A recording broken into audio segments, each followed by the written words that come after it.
Même les racines les plus profondes peuvent saigner quand la terre trahit celle qui la nourrit. Aduquet, femme au regard paisible et aux gestes lents comme les eaux calmes d'un fleuve sacré, était plus qu'une guérisseuse, plus qu'une jardinière, elle était le souffle même d'Olorudu, la ville éclatante, luxueuse et spirituelle où les arbres murmuraient des secrets anciens et les pierres gardaient le silence des ancêtres. Dans ce coin lumineux de l'Afrique de l'Ouest, bercé par le chant du vent à travers les feuilles de baobab centenaires et le rire cristallin des enfants courant entre les pavés d'or des quartiers nobles, Aduquet brillait sans chercher la lumière. Sa maison, bâtie dans l'ancien quartier d'Achenois, dominait la vallée sacrée, là où la terre semblait toujours fertile, même quand la sécheresse frappait les autres. Elle vivait seule, entourée d'un jardin luxuriant que les anciens disaient béni, car aucun autre ne produisait en toute saison, sans engrais, sans eau visible, des plantes aussi vivantes, aussi nourrissantes, aussi puissantes. Les racines de ses ignames semblaient pousser au rythme de son souffle, les feuilles de ses potagers inclinaient leurs sommets vers elle desquels s'approchaient, et les fleurs rares, celles qui ne poussaient que dans les récits anciens, trouvaient miraculeusement leur place sous ses doigts. Pourtant, Aduquet ne possédait rien de ce luxe que la ville exhibait avec arrogance. Elle n'en avait pas besoin. Les tissus en soie importés, les parures en or massif, les maisons en marbre poli, les bassins de fleurs artificielles, tout cela glissait sur elle comme l'eau sur les ailes d'un oiseau sacré. Sa richesse vivait dans la terre, dans les âmes qu'elle guérissait, dans les douleurs qu'elle apaisait d'un simple toucher, dans les silences qu'elle comprenait mieux que les cris. Les puissants, malgré leur façade de certitude, venaient la nuit, couverts de toges sombres, dissimulant leur visage sous de larges capuches, pour recevoir ses infusions, ses conseils, ou parfois simplement un regard, car Aduquet voyait au-delà des masques. Les enfants l'appelaient grand-mère même sans lien de sang, les femmes la consultaient sans honte, les hommes, même les plus arrogants, s'inclinaient devant sa sagesse silencieuse. Mais ce que peu savaient, c'est qu'Aduquet portait en elle un don qui n'appartenait pas au monde visible. Parfois, seule dans son jardin sous les étoiles, elle parlait à voix basse avec des présences qu'elle seule percevait. Les anciens de la lignée d'Olorudu disaient qu'elle était la dernière fille du vent, née un soir d'harmattan dans le cri d'un oiseau albinos.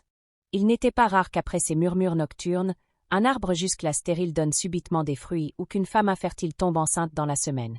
Et malgré toute cette paix qu'elle semait, Aduquet restait modeste, discrète, toujours vêtue de tissus simples, les pieds nus dans la terre, les mains pleines de boue et de feuilles, les yeux brillants d'une lumière intérieure que rien ne semblait pouvoir ternir. Sa maison était un sanctuaire sans porte fermée, un lieu où l'on entrait avec respect et d'où l'on sortait changé.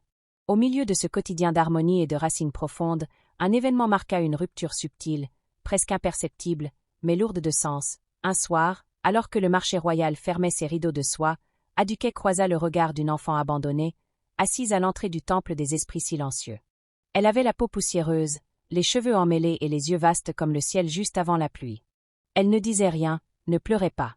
Aduquet s'agenouilla sans un mot, tendit la main, et l'enfant, sans hésitation, la saisit comme si elle l'attendait depuis toujours. L'enfant ne parlait pas, mais ses silences hurlaient des vérités que même les adultes ne pouvaient affronter. Dès son arrivée dans la maison-jardin, des choses changèrent subtilement.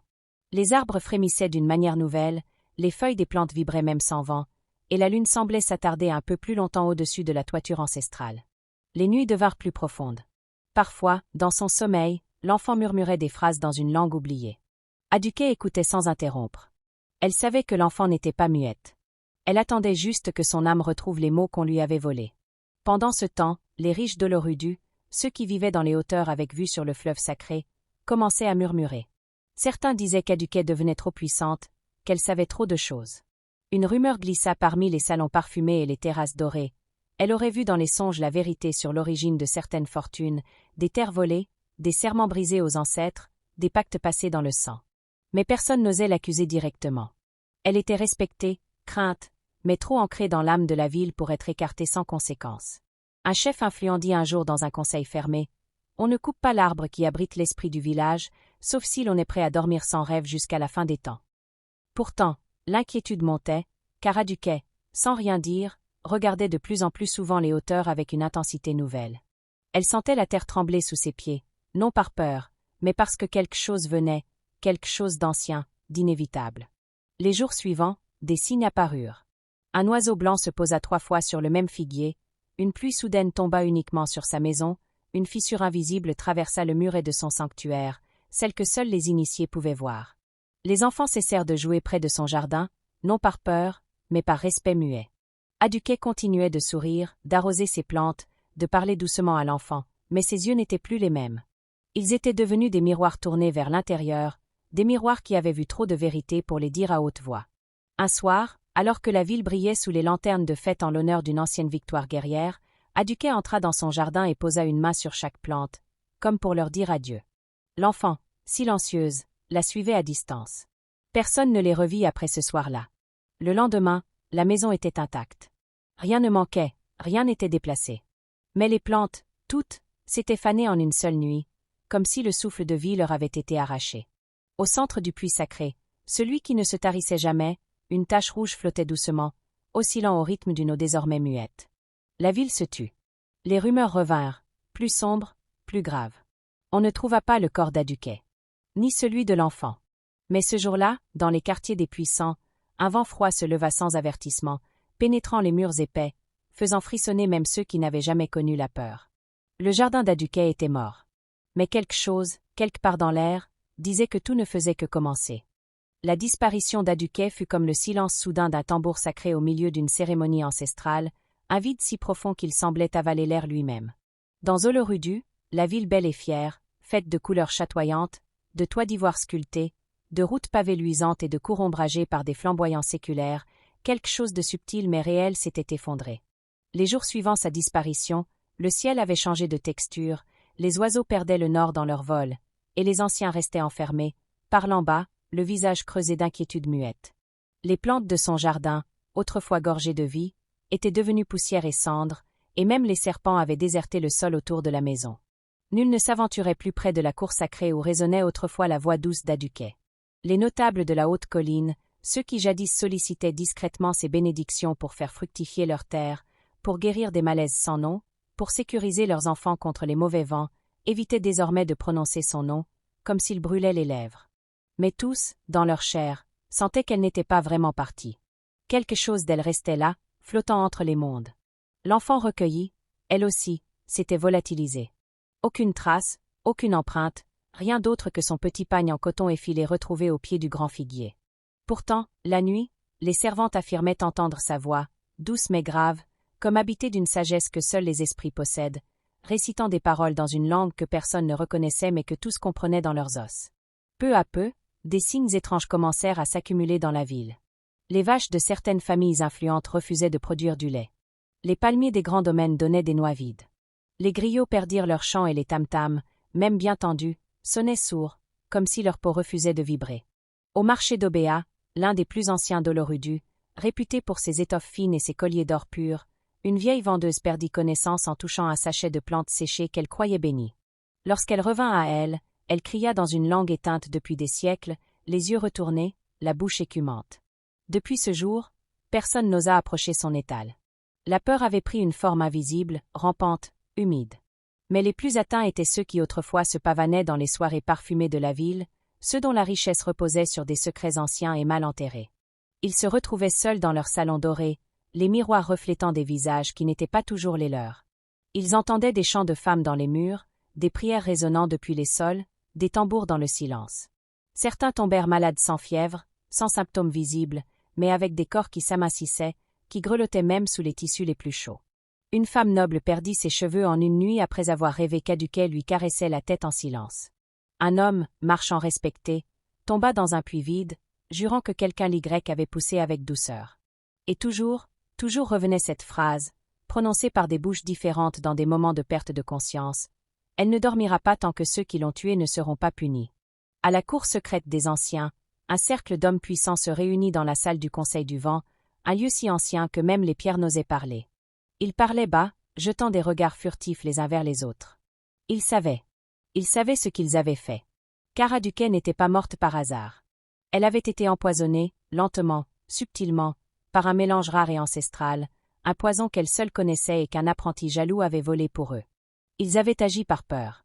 Peur qu'elle ne dévoile au monde leur pacte, un sacrifice commis des décennies plus tôt, un crime ancestral dans lequel les premiers-nés de familles entières avaient été livrés aux esprits de la forêt contre promesse de richesse et de pouvoir. Aduquet, fille du vent et de l'ancienne lignée de la terre, avait compris, l'avait vu dans le silence de leur peau, dans le langage de leur souffle. Elle ne disait rien, mais son regard pesait sur eux comme un jugement silencieux. Alors ils s'étaient alliés, ces hommes qui ne s'aimaient pas, mais que la peur rendait frères. Ils l'avaient fait disparaître, croyant que la terre la garderait. Mais la terre avait refusé. L'eau du puits avait rejeté son sang. La lune avait pleuré. Et maintenant, leur monde s'effondrait. Une nuit, l'enfant reparut. Elle marcha pieds nus à travers les ruelles endormies, un pagne blanc flottant à ses chevilles. Son regard était celui d'une vieille femme. Elle entra dans la cour d'un des chefs, celui qui avait donné le premier ordre contre Aduquet. Elle ne parla pas. Elle tendit simplement la main vers son front. L'homme s'effondra sans un cri, le visage figé dans une expression de terreur éternelle. Au matin, son corps fut retrouvé assis dans son fauteuil, les yeux ouverts sur quelque chose que personne ne pouvait voir. À partir de ce jour, plus rien ne fut comme avant. Chaque nuit, l'enfant apparaissait devant une maison différente. Parfois elle entrait, parfois elle se contentait de fixer la porte, et le lendemain, un autre notable était retrouvé figé, ou délirant, ou disparu. Les familles puissantes commencèrent à fuir la ville, mais l'air même semblait les retenir. Leurs voitures ne démarraient pas. Leurs serviteurs les regardaient sans réagir. Les routes se refermaient. Les oiseaux tournaient en rond au-dessus de leurs toits. On disait qu'Aduquet était partout, dans les ombres, dans les reflets de l'eau, dans le bruissement des feuilles, dans les soupirs des vieilles maisons. Et dans les marchés, les enfants recommencèrent à chanter son nom, d'abord en chuchotant, puis en dansant, comme dans les anciens temps. Elle était revenue. Non avec un corps, mais avec une présence. Une justice lente, ancienne, inévitable.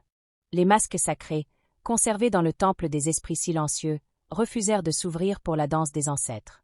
Même les initiés les plus respectés n'arrivaient plus à les porter.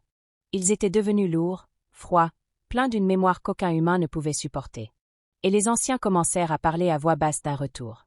Pas celui d'Aduquet en chair, mais celui de la terre qui se venge. Car dans les traditions les plus profondes, quand une gardienne tombe, la terre elle-même réclame justice. Olorudu brillait toujours à l'œil du voyageur étranger, mais en son cœur, les murs se lézardaient, les chants se taisaient, et les nuits devenaient longues. Très longues. Et à chaque crépuscule, une voix sans âge semblait souffler dans le vent. Elle ne dormira pas tant que ceux qui l'ont tué ne seront pas punis. Les jours qui suivirent la mort étrange du premier notable marquèrent un tournant irréversible dans l'âme d'Olorudu, cette ville où beauté et opulence s'enlaçaient depuis des générations comme les racines d'un arbre trop ancien pour être déplacé. La cité, jadis éclatante, où l'or décorait les frontons des maisons, où les parfums de fleurs rares flottaient sur les balcons en marbre, semblait désormais retenue par une main invisible, glacée et vigilante. La peur, au début contenue, s'était insinuée dans les palais comme une fumée sans odeur, paralysant les gestes, brouillant les pensées, et laissant sur les lèvres des mots inachevés. Les puissants n'osaient plus se regarder dans les yeux, car chacun d'eux portait le secret d'une complicité silencieuse dans la disparition d'Aduquet, la femme que la terre elle-même pleurait encore. Ils avaient cru éteindre une lumière, mais ils avaient réveillé un feu ancestral. Chaque nuit, l'enfant silencieuse réapparaissait, vêtue de blanc, sa silhouette frêle marchant avec l'assurance d'une entité plus vieille que les montagnes. Son regard n'était plus celui d'une enfant, mais celui d'un juge. Lorsqu'elle s'arrêtait devant une maison, personne ne dormait. Tous attendaient, en sueur, les prières collées aux lèvres, les lampes allumées, les portes verrouillées. Mais aucune serrure ne semblait pouvoir contenir sa présence. Les domestiques, même les plus fidèles, fuyaient à son approche. Les chiens, ces gardiens jadis féroces, couinaient et se cachaient, reconnaissant dans l'enfant la mémoire d'une injustice non expiée. Une par une, les figures les plus influentes de la ville tombaient. Certains sombraient dans une folie étrange, répétant le nom d'Aduquet comme un mantra, d'autres se desséchaient en quelques jours, le visage ridé comme du cuir trop usé. D'autres encore disparaissaient sans laisser de traces, comme absorbés par la ville elle-même. Mais la disparition la plus terrifiante fut celle de Maître Danjo, le patriarche des patriarches, celui dont les terres s'étendaient jusqu'aux collines rouges du nord, celui dont la parole faisait plier les anciens eux-mêmes. Un matin, on retrouva sa grande demeure vide, les murs griffés de l'intérieur, les fenêtres béantes alors qu'aucune tempête n'avait soufflé. Au centre du salon, sur le tapis en peau de lion royal, se trouvait un simple bol en calebasse, rempli d'eau trouble. À l'intérieur flottait une seule feuille, identique à celle que l'on trouvait jadis dans le jardin d'Aduquet. Les anciens comprirent alors que le cycle n'était pas encore achevé. L'eau de la calebasse signifiait l'attente. La feuille indiquait que la gardienne observait encore. Olorudu, malgré sa splendeur intacte, devint une ville sans rire. Les musiciens n'accordaient plus leurs instruments, les danseurs ne répétaient plus dans les cours. Même les artisans de renom, ceux dont les mains façonnaient le bronze comme de l'argile, perdaient leur inspiration. Les rêves des habitants devenaient lourds, peuplés de jardins brûlés, de femmes aux pieds nus marchant dans des champs de cendres, de voix chuchotant sous les lits. On se mit à murmurer que la terre elle-même avait ouvert l'œil, qu'elle voyait désormais au travers des murs, et que les ancêtres refusaient de dormir tant que justice ne serait pas rendue. Certains jeunes tentèrent de fuir la ville, mais les routes menant aux frontières étaient toujours bloquées par quelque chose d'invisible. Les pneus éclataient sans raison, les moteurs s'éteignaient, les chauffeurs perdaient connaissance à la sortie des faubourgs. Des enfants tombèrent malades sans fièvre ni toux, leur peau pâlissant à mesure qu'ils approchaient des quartiers hauts. Les prêtres anciens, ceux des cultes les plus secrets, ceux que même les rois consultaient en secret, tentèrent une cérémonie de réconciliation. Dans une clairière sacrée, ils allumèrent les 7 feux de la mémoire et versèrent le sang de 3 coqs noirs. Mais au moment où le plus vieux d'entre eux leva les bras pour invoquer la gardienne disparue, un silence pesant s'abattit sur la forêt. Aucun oiseau ne chanta. Aucun vent ne souffla. Les flammes vacillèrent et s'éteignirent d'un seul coup. Le plus jeune des prêtres perdit l'usage de la parole. Et les anciens comprirent, il n'était plus temps de parler, mais de se souvenir. Et dans le souvenir, viendrait la peur. Car Aduquet, dans ces derniers jours, avait découvert bien plus que le secret des notables. Elle avait trouvé, enfoui sous les pierres du vieux temple de Nkodo, un fragment de l'histoire d'Olorudu qui n'aurait jamais dû être exhumé. Elle avait vu, dans les strates de la terre, les traces d'un massacre ancien, perpétré pour construire les fondations mêmes de la ville. Des enfants, des femmes, sacrifiés pour que la terre accepte de porter le poids du luxe. Des rituels oubliés, recouverts de rire et d'or, mais encore vibrants sous les rues. Ce savoir, elle l'avait gardé en elle. Elle avait espéré que la ville se rachèterait, qu'en nourrissant les corps, elle nourrirait aussi les âmes. Mais la trahison fut trop grande. Et la terre, en elle, se souleva. Les derniers survivants parmi ceux qui avaient orchestré sa chute se retrouvèrent seuls, encerclés non pas par des foules ou des armes, mais par leur propre peur, leurs propres souvenirs. Ils entendaient dans les flaques d'eau le chant d'Aduquet, chuchoté, implacable, doux mais inflexible. Une nuit, le chef Anoka, dernier des instigateurs, décida de se rendre au jardin desséché. Il traversa la ville à pied, vêtu simplement, les mains nues. Il parlait seul, murmurant des prières oubliées. Lorsqu'il arriva devant la maison d'Aduquet, il vit que le portail, que l'on croyait rouillé, s'était ouvert. Il entra. Le sol n'était plus cendre, mais terre battue, noire, vivante. Au centre du jardin, là où jadis trônait le puits, se trouvait une silhouette assise. Ce n'était pas Aduquet. C'était l'enfant. Elle leva les yeux. Il tomba à genoux. Il dit tout. Chaque détail. Chaque mot. Chaque geste. Il parla des réunions secrètes, du poison lent, de la peur, de la lâcheté, de l'envie. L'enfant ne répondit pas. Mais elle tendit la main. Anoka la toucha, et tomba raide mort. Le lendemain, pour la première fois depuis des lunes, une fleur éclot dans le jardin. Une seule. Rouge, éclatante, dressée vers le ciel. Les habitants, d'abord silencieux, vinrent en procession. Ils déposèrent des offrandes simples, de l'eau, des fruits, des bouts de tissu, des mots écrits sur des feuilles. Le nom d'Aduquet fut enfin prononcé à voix haute. Pas comme une menace, mais comme une bénédiction. Cependant, même dans cet élan de repentir, quelque chose persistait dans l'air. Car si justice semblait avoir été rendue, une présence restait. Une nuit, l'enfant reparut, cette fois sur le toit du temple central. Elle regardait l'horizon, ses yeux vides d'enfance. Elle murmura à une brise silencieuse. Ce n'est pas fini. Les coupables ne sont pas tous tombés. Et au loin, dans une autre cité, à l'ouest d'Olorudu, une fleur identique s'ouvrit dans un jardin inconnu. Lorsque la fleur rouge éclot sur le sol noir du jardin d'Aduquet, une onde invisible traversa Olorudu, douce mais tranchante, comme une caresse portée par une lame ancienne. Les anciens reconnurent le signal, ce frémissement de la terre, ce soupir muet des racines, ce langage oublié des esprits lorsqu'ils affirment avoir reçu un aveu, mais non la réparation. Le corps d'Anoka, figé dans une paix étrange, fut enterré dans le silence absolu, sans tambour, sans griot, sans larmes. Le peuple, pourtant soulagé par la chute du dernier chef visible, sentait en lui quelque chose d'inachevé, un vide qui ne réclamait pas seulement justice, mais vérité. La nuit même, les anciens des 5 lignées sacrées se réunirent dans la salle enfouie du temple de Banu, un lieu creusé dans la roche bien avant la mémoire des hommes, où seuls les détenteurs du souffle initiatique pouvaient parler sans que le monde ne les entende. Là, dans l'ombre épaisse, ils ouvrirent le livre de poussière, un artefact si ancien que même ses pages semblaient vivantes. Et dans ce livre, ils retrouvèrent un nom oublié, celui d'un homme jamais cité, un nom effacé des chants, effacé des histoires, un nom lié à Aduquet non par la haine, mais par le sang. Son demi-frère, Naan, fils d'un autre ventre, d'une autre lignée, mais né de la même semence que la gardienne disparue. C'était lui, disaient les signes, qui avait vendu la première bribe de savoir aux notables, offrant en silence les mots qu'Aduquet n'aurait jamais prononcés d'elle-même. Nahant, disait-il, jalousait la lumière d'Aduquet depuis l'enfance, car elle parlait avec les feuilles quand lui ne comprenait que les pierres. Il avait tenté, en vain, d'apprendre les arts des guérisseurs, mais la terre refusait ses mains. Rejeté par les ancêtres, il avait choisi l'ambition des vivants. Et c'est par lui que le poison fut transmis, c'est lui qui guida l'apprenti vers l'ombre. Mais Nahant avait fui Oloruddu depuis longtemps. On disait qu'il vivait maintenant dans la ville haute de Sankuro, là où les collines épousent les nuages, où les palais flottent sur des piscines d'huile parfumée, là où les secrets se camouflent sous le luxe étincelant. Sankuro, sœur ennemie d'Oloruddu, ville fondée par les descendants de ceux qui avaient fui les premières purges de la terre, ceux qui refusèrent les lois des ancêtres pour suivre celles de l'or. Là-bas, Nahant vivait sous un autre nom, habillé de perles, conseiller des rois d'entreprise, architecte des rêves des puissants, bâtisseur de mensonges raffinés. Il pensait que le vent d'Oloruddu ne soufflait pas jusque dans les couloirs embaumés de Sankuro. Mais le vent a sa propre mémoire. Et dans le jardin d'Aduquet, la fleur rouge s'ouvrit une deuxième fois. L'enfant, restée silencieuse depuis la mort d'Anoka, sortit du sanctuaire à l'aube. Elle traversa la ville, ses pieds ne touchant presque plus le sol, les regards se détournant, non par peur, mais par respect. Lorsqu'elle arriva à la sortie d'Oloruddu, les portes s'ouvrirent sans qu'aucune main ne les pousse. Elle marcha longtemps, traversant les forêts anciennes, les plateaux brûlés par le soleil, les marais où même les esprits se perdent. Les oiseaux la suivaient, les bêtes se taisaient. Et un matin, elle entra dans Sankuro. La ville ne la vit pas venir. Trop absorbée par ses lumières, ses fêtes, ses musiques, ses fontaines parfumées. Là, les gens riaient encore, s'embrassaient encore, vantaient la douceur des soirs étoilés et la richesse de leurs affaires.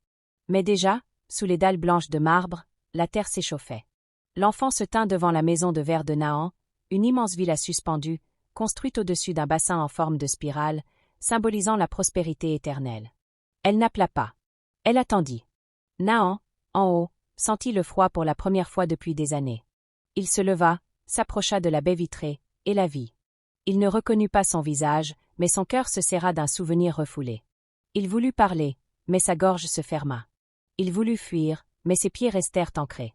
Il voulut crier, mais le silence de l'enfant était plus fort que le tumulte de la peur. Cette nuit-là, Sankuro changea. L'eau du bassin noircit. Les plantes de la villa se desséchèrent d'un coup. Les lampes s'éteignirent sans raison. Et à l'aube, la maison de Nahant fut vide. Pas de lutte, pas de bris, pas de traces. Juste une longue tige verte, posée sur son lit de soie, encore humide, fraîche, vivante. Et au centre de la ville, dans la grande place des ancêtres modernes, une voix s'éleva. Une voix d'enfant, d'ombre et de feu. Elle prononça un seul mot, mémoire. Les habitants se figèrent. Certains tombèrent à genoux, d'autres se mirent à pleurer sans savoir pourquoi. À Oloruddu, le jardin d'Aduquet refleurit entièrement ce jour-là. Une pluie fine et douce, jamais prévue, tomba juste au-dessus de sa maison. Les feuilles se redressèrent. Le puits reprit sa clarté. Et l'enfant, sans qu'on sache comment, réapparut sous le grand figuier, assise, calme, les yeux fermés, les paumes tournées vers le ciel. Les anciens comprirent que quelque chose avait été accompli. Mais ils savaient aussi que cette histoire n'était pas celle d'une seule ville. D'autres lieux, d'autres terres, d'autres mémoires dormaient encore. Car l'histoire d'Aduquet n'était pas une vengeance. C'était une purification. Une vérité oubliée qui forçait les bouches à parler, les corps à avouer, les mémoires à saigner. Ce n'était pas la fin. C'était une première secousse dans un monde bâti sur l'oubli. Et alors que le soleil se couchait ce soir-là sur Oloruddu, teintant les toits d'or d'une lueur presque rouge, une rumeur douce, presque un murmure, passa de bouche en bouche, de ruelle en ruelle, d'arbre en arbre. Elle ne dormira pas. Pas encore. Pas tant que les racines ne seront pas lavées. Pas tant que les vérités enterrées sous les palais ne seront pas mises à nu. Pas tant que les descendants des menteurs ne rendront pas le souffle aux descendants des sacrifiés. Et dans la nuit, le jardin d'Aduquet fut vu par un vieillard, dernier vivant d'une époque très lointaine. Il jura avoir vu, au milieu des fleurs, Aduquet assise, vêtue de lumière, les yeux ouverts, fixant l'horizon. Elle ne disait rien. Elle attendait. La terre n'oublie jamais ce qu'on lui fait boire, surtout quand le sang des justes y a coulé en silence. Tôt ou tard, les vérités enfouies cherchent la lumière, et les esprits que l'on croyait apaisés réclament justice. Ce n'est pas la puissance qui protège un homme, mais la pureté de son cœur et la droiture de ses actes. Car dans ce monde comme dans l'autre, l'âme des innocents veille, et elle ne dort que quand la vérité a retrouvé son chemin. Si cette histoire t'a touché, bouleversé ou éveillé quelque chose en toi, partage-la autour de toi et fais résonner la voix d'Aduquet au-delà des murs du silence. Abonne-toi pour ne rien manquer des prochaines histoires puissantes et enracinées dans nos vérités africaines. Laisse un commentaire pour dire ce que tu as ressenti, et ensemble, faisons vivre la mémoire de ceux qu'on ne peut plus faire taire. L'Afrique a encore tant de récits à murmurer, sois là pour les entendre.